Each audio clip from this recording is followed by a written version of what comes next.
Assalamualaikum warahmatullahi wabarakatuh murid-murid. Bertemu lagi kita dalam Mari Belajar bersama Ustazah Amirah. Jadi, kita nak belajar apa hari ni? Betul, kita akan belajar tanda waqaf. Tanda waqaf ini adalah satu tajuk baru daripada bidang tajwid. Jadi sebelum kita tengok apa itu tanda-tanda waqaf, tanda waqaf ni bermaksud tanda berhenti yang terdapat dalam ayat Al-Quran. Jadi setiap kali murid-murid baca Al-Quran, mesti murid-murid pernah tengok apa tanda-tanda waqaf tu. Jadi jom kita kenali apa tanda-tanda waqaf. Jika dilihat daripada ni traffic light kat atas ni, traffic light kat atas ni, warna merah, kita tengok ada tanda mim kecil. Kita pernah tengok dalam ayat Al-Quran tanda mim kecil ni. Mim kecil ni bila kita jumpa dalam ayat Al-Quran, kita kena lazim berhenti. Tanda mim kecil tu bermaksud lazim berhenti. Maksudnya kita kena berhenti apabila nampak tanda waqaf mim tersebut. Kemudian warna sebelah dia, warna pink. Warna pink ada tanda titik 3 kat situ. Dan dia ada 2 titik 3. Kemudian tanda titik 3 ni kita akan jumpa dalam ayat tu secara sebelah-sebelah je. Jadi kita kena berhenti pada salah satu tempat. Kemudian tanda waqaf yang ketiga adalah huruf jim. Huruf jim kecil yang berwarna kuning.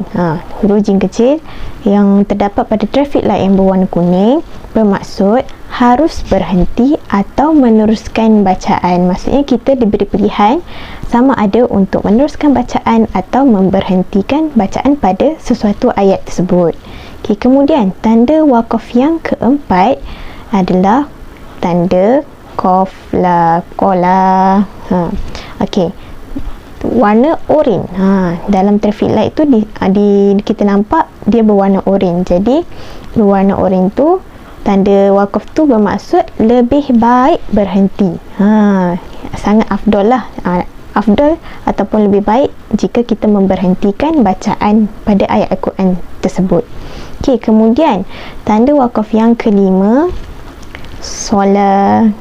Tanda macam tu kan, sola warna hijau cair bermaksud lebih baik meneruskan bacaan. Kita digalakkan untuk meneruskan bacaan pada ayat Al-Quran tersebut. Kemudian tanda waqaf yang terakhir berwarna hijau pekat, lam alif. Tanda lam alif itu bermaksud tidak boleh berhenti. Kita kena teruskan bacaan, kita tak boleh berhenti. Jadi kita dah kenali apa tanda-tanda waqaf yang terdapat dalam Al-Quran. Jadi jom kita tengok contoh-contoh ayat bagi setiap tanda waqaf ni. Baiklah, contoh ayat yang pertama bagi tanda waqaf mim kecil ialah, Ustazah bacakan dulu ayat ni, murid-murid dengar. A'udzubillahi minasyaitonirrajim. Alladzina yasma'un wal mauta. Tanda mim kecil tadi, kita nampak ayat tu berwarna merah. Jadi kita wajib berhenti, kita lazim berhenti, kita perlu berhenti pada tanda waqaf mim kecil. Jadi kita berhenti pada yasma'un, kita waqafkan bacaan pada yasma'un. Kemudian contoh ayat yang kedua, la raiba fi hudal lil muttaqin. Dekat situ ada tanda titik 3 dan berwarna pink. Jadi kita tengok titik 3 terdapat 2 di situ kan, 2 tempat. Jadinya kita berhenti pada salah satu tempat. Kalau Ustazah nak berhenti pada raiba, Ustazah kena matikanlah pada ayat tersebut. Contohnya la raib fihi hudal lil muttaqin. Tapi tadi bacaan yang pertama Ustazah baca tadi, Ustazah berhenti pada fihi. La raiba fihi hudal lil muttaqin. Kita diberi pilihan lah nak pilih salah satu tempat untuk kita waqafkan ataupun kita berhentikan. Kemudian contoh ayat yang ketiga illallah innani lakum.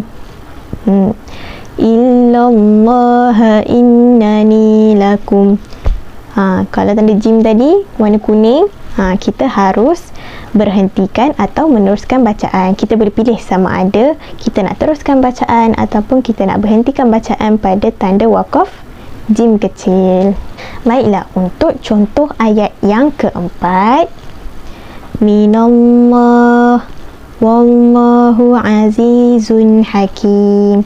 Kalau kita tengok ayat yang saya dah highlightkan, Allah itu berwarna oranye. Jadi kita digalakkanlah lebih baik berhenti. Jadi pada tanda waqaf qala kita digalakkan ataupun lebih baik untuk berhentikan bacaan. Jadi kita wakafkan pada perkataan Allah tu, minallah wallahu azizun hakim. Okey, kemudian contoh yang kelima, tanda waqaf solat. Waliqaumika wasawfa tus'alun. Ingat tak, untuk tanda solat ni kita nampak dia berwarna hijau muda. Jadi kalau kat lampu isyarat warna hijau, kita kena meneruskan perjalanan ataupun bergerak.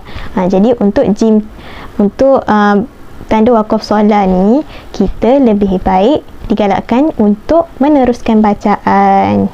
Tanda hijau, jadi kita jalan. Okey, jadi kita tengok kita boleh teruskan bacaan pada waliqaumika wasawfa tus'alun. Kita teruskan bacaan pada perkataan waliqaumika. Okey, seterusnya untuk ayat yang terakhir pada tanda waqaf lam alif. Okey, tayyibina yaquluna salam. Jadi untuk tanda lam alif ni berwarna hijau pekat.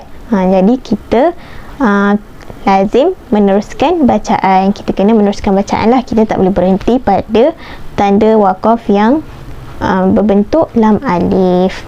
Alhamdulillah, selesai sudah pengajaran kita, pembelajaran kita pada hari ini.